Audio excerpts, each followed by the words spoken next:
if you are actually victim to a DDoS attack, a couple things happen that did not happen in this situation. Other parts of the website would also shut down. We got a fat ass playlist here. Okay, Tim Wallace is speaking live as the Harris campaign surges and Trump scrambles. I want to see how the media covered the Elon Musk stuff, and then we'll get back to that. Donald Trump returned to Twitter last night. It's now called X, for a long conversation with Elon Musk that was hampered by technical issues. Rachel Scott is tracking the race. Good morning, Rachel. Hey, George, good morning to you. This all got off to a very rocky start. That conversation was delayed by more than 40 minutes because of those tech issues. Elon Musk said he wanted to have this conversation so that the former president could appeal to independent voters, but Trump fell into a very familiar pattern of controversial statements, insults, and attacks. Overnight, Donald Trump's bot returned to the platform that once banished him for posting false claims about the election. The company saying at the time the account was permanently suspended due to the risk of further incitement of violence. It was reinstated by Elon Musk in November of 2022. One of the funniest things that Elon Musk immediately did was call this a distributed denial of service attack, DDoS. Like, as in people were attacking his website. Except if you are actually victim to a DDoS attack, a couple things happen that did not happen in this situation. Other parts of the website would also shut down. Okay? Other parts of the website were shut down. They didn't. The rest of the website, for, you know, for better or for worse, was still working. Okay? And not only that, but also you can track DDoS attacks. Like, it's not untraceable. But Elon personally turned around and fucking went along with it. Then Verge and other outlets went and asked people on the engineering side at Twitter, and they were like, yeah, no, that didn't happen. He's likely lying about it.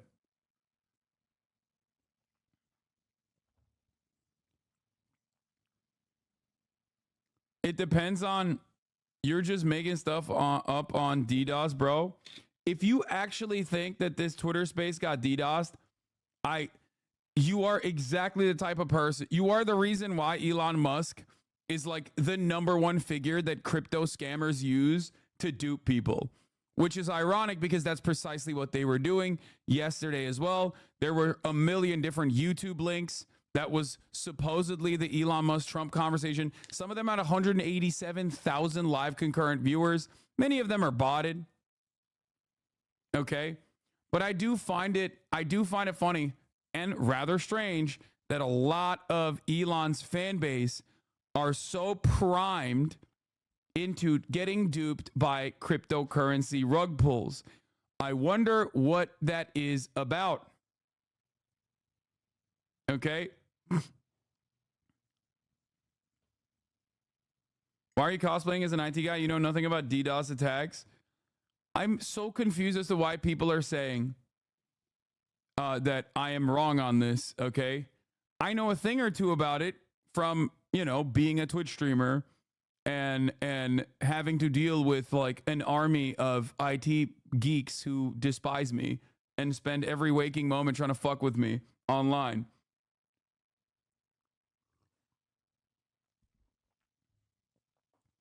It comes with the territory. It's one of those things that you kind of have to learn.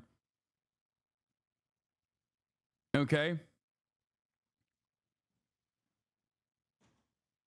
And also, DDoS attacks are like not exactly the most complicated thing. Like, we sometimes end up doing a DDoS organically on a website that doesn't have servers that are ready for the additional traffic. Like, I sometimes will click on a website and it will go down, especially if it's like an older website and the servers are not like, yeah, the hug of death. Like, and the servers are not primed for like 30,000 psychos clicking at the same exact time.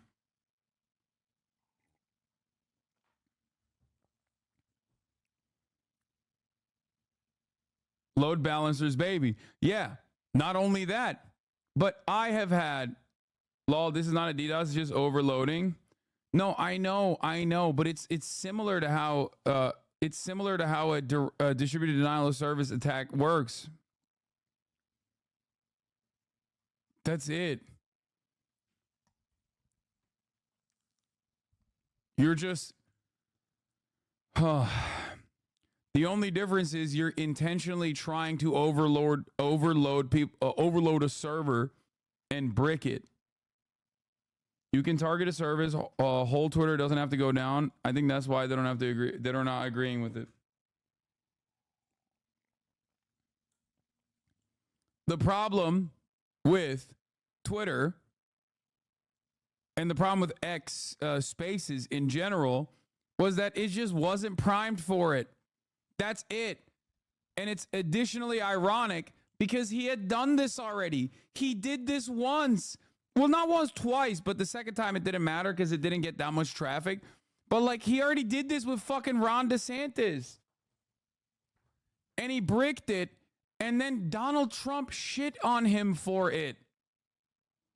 Which is why it's fucking hilarious that like he did not look back at it at all. He did not look back at it at all and be like, let's fix this so it never happens again. And he just went YOLO mode. Now, part of that is because Elon also eliminated a shit ton of the workforce. Okay? Not all the positions that he eliminated were like the queer Marxist brigade that is working on DEI or whatever. A big chunk of the people that he laid off and the only people that he kept on board were the H-1B visa workers that he could just basically fucking threaten with deportation. So they are way less likely to say no when he's like, you have to work overtime. Okay. He literally went in and was like, yeah, we're going to work on a skeleton budget, including people that work on, you know, the back end. If you don't have a cloud infrastructure team who can immediately free up more resources on the network, you're boned. 99% of chance that Twitter already laid off those people. That's what I'm saying. You DDoS Twitch, not a specific streamer. DDoS attacks an entire server hosting a website. No, that's not true. What are you talking about? If they can figure out what your IP address is at any point, they can target. No, if they figure out what your IP is, you're cooked. What are you talking about? Twitch streamers have had to literally move houses and shit if they can't get their ISPs to actually change their goddamn IP address. I can't believe we're having this fucking semantics argument. Anyway, let's continue. Let's just get back to the video. When Musk bought the company, Trump returning to the conversation Monday for a conversation with Musk. Technical issues delaying it from the start for more than 40 minutes. Musk blaming a so-called denial of service attack, a kind of cyber attack that floods a server with traffic to force it offline, saying the massive attack illustrates there's a lot of opposition to people just hearing what President Trump has to say, though he provided no evidence of such a cyber attack. All right, hello everyone. My apologies for the late start. Users getting messages like this saying details not available. Those who were able to get into the live stream welcomed by hold music, then silence. X saying more than 1 million people eventually signed on. I'm looking at the numbers. You got a lot of people listening. Musk said he wanted Trump to reach open-minded independent voters, kicking off the conversation by asking Trump about the attempt on his life. What was it like for you? Not pleasant. I have to be honest. I said there was blood. I had more blood. Bro, what's funny about this is that he didn't just want to talk about the assassination. He wanted to talk about DEI or deep state conspiracies. And Donald Trump was not about it at all. So he just kept egging him on and on and on. He just kept repeating it like, but you know, it's crazy that, you know, they shot you from that distance, right? I mean, it's like, why did they not have anyone there? Why did they not have anyone on that roof? What was going on? Two things were happening there that Elon Musk was not aware of. Number one, Donald Trump wants that to be a perfect shooter, okay? Because God saved his life. That's what he wants to like present it as. That's what he believes, okay? So he doesn't want this to be like a failure of all sorts or like a secret DEI initiative or whatever. So he's not going to sit there and be like, yeah, I can't believe like the deep state is after me in this regard. Okay. And the other reason is that Donald Trump personally loves the Secret Service. He does. He thinks they saved his life because they did. So like that's the reason why so many people kept talking about DEI, DEI, DEI, DEI, except Donald Trump has not said that at all. So far, he has only said how awesome the Secret Service is. If you notice, he always talks about how great they are, how wonderful they are, how sick they are. Okay? He's like one of the only people on the Republican side that hasn't been consistently shitting on the Secret Service, because in his mind, he's like, they saved me. Okay? Push came to shove, and these motherfuckers saved my ass. I respect it. I love them. So he just didn't bite that at all.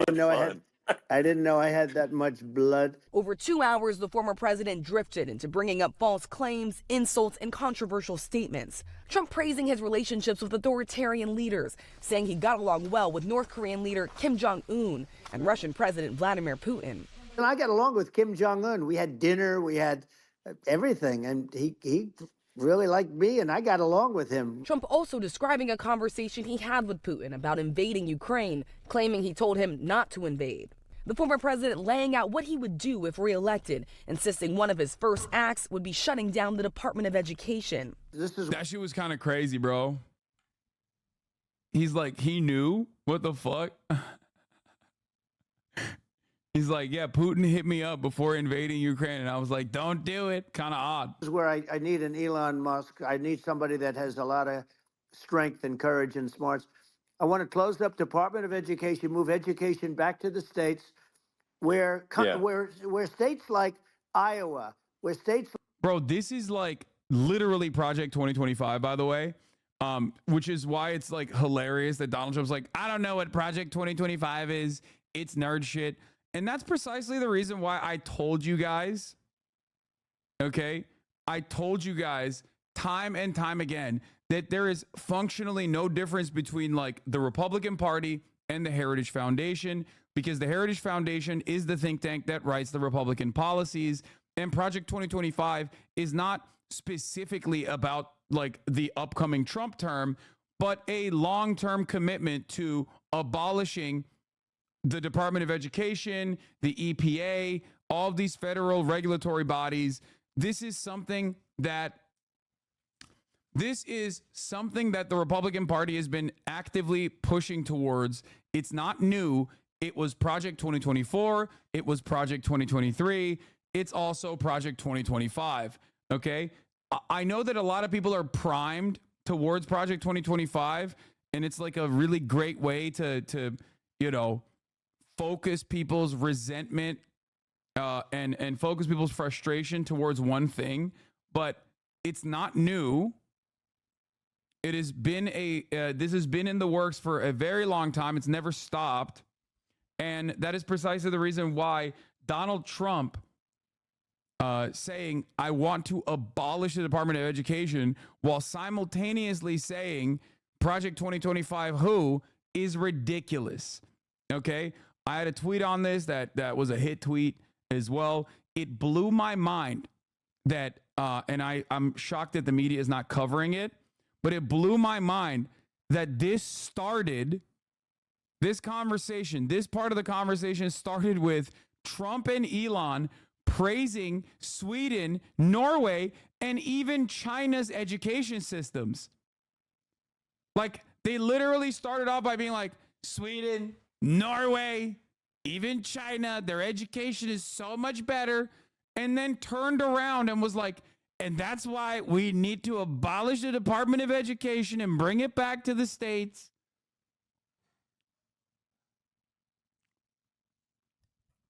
It is nutty, okay? Completely nutty. It is nonsensical. The idea that Donald Trump does not endorse the Heritage Foundation is so stupid. The idea that Donald Trump does not endorse Project 2025 is so stupid. You gotta be a real fucking sucker if you don't, if you gotta be a real stupid sucker if you think that like this guy is not going to do all of those things. Okay?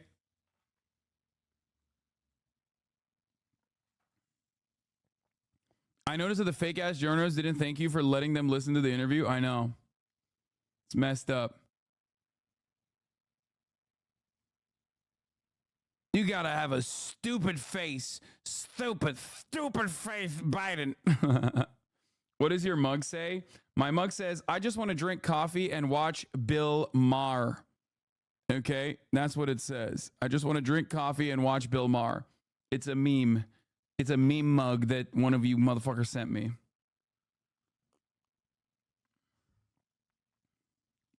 Like Idaho. You know, not every state will do great. The Harris campaign highlighting that clip on social media and responding to the interview saying Trump's entire campaign is in service of people like Elon Musk and himself, self-obsessed rich guys who will sell out the middle class and who cannot run a live stream in the year of 2024. The Harris campaign also accusing Trump of slurring his words.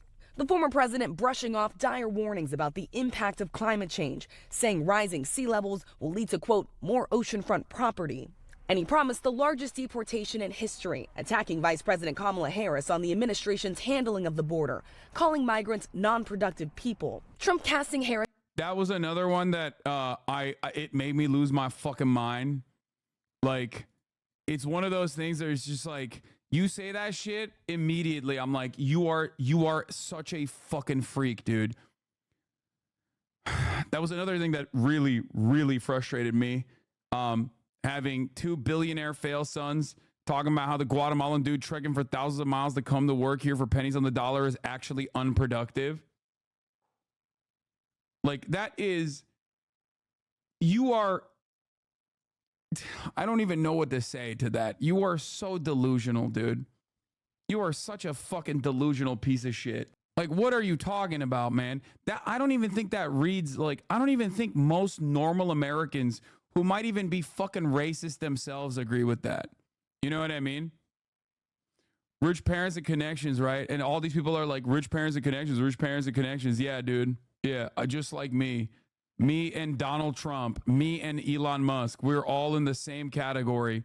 Just a couple billionaires, you know? Let's continue with the Trump as liberal and attacking interview. Jewish people who support her, repeating claims that have been widely called anti-Semitic.